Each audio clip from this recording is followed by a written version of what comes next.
మరుల విరులు అంటే మోహాన్ని గొలిపే పుష్పాలు. విరులు అంటే పువ్వులు, పుష్పాలు. సో ఇది కూడా నేను ఎంబీబీఎస్లో ఉన్నప్పుడు రాసిందే. ఇది చిరు మేఘాలే చిగురులు తొడగంగా ఇలా నేలేమో కోకిలై పాడింది. ఆ రాగాన నాట్యం చేయంగా నట మయూరి అందెలు కదిపింది. అందెల సవ్వడి కంట చిరు మేఘం జడిసేనంట. వెంటనే మేఘం వెంట మరు మేఘం కలిపే జంట. ఇరు ఉరములు కలిసిన చోట ఎద ఉరుముగా పాడెను పాట. అంటే ఇప్పుడు ఇది మేఘాల గురించి చెప్తూ ఉన్నాం కదా.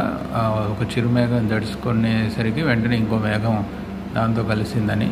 ఇరు ఉరములు అంటే మామూలుగా మేఘం కలిసిన చోట ఉరుములు వస్తాయి. ఇరు ఉరము అంటే మనకి ఛాతీ, చెస్ట్ రీజన్. సో ఇరు ఉరములు కలిసిన చోట ఏదో ఉరుముగా పాడిన పాట.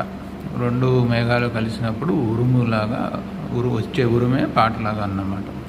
కను మెరుపులు కలిసిన ఆట ఇరు మనసుల తడిపెను నీట.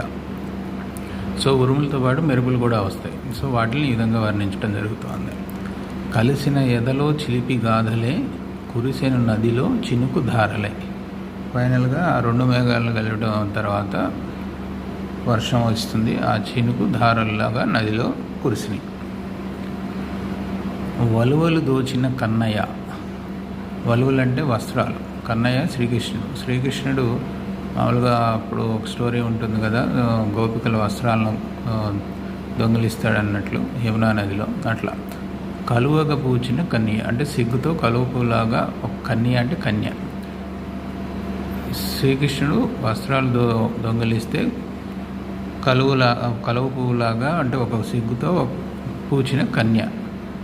కామకేళినే కాంచిన యమున. సో వారిద్దరిని ఈ శ్రీకృష్ణుడు గోపికల కామకేళిని కాంచిన యమున నది కలువగా సాగెను సాగరమున. సాగరం అంటే సముద్రంలో కలవడానికి వెళ్తోంది. ఇక్కడ కలువగా అంటే కలవడానికి అన్నట్టు.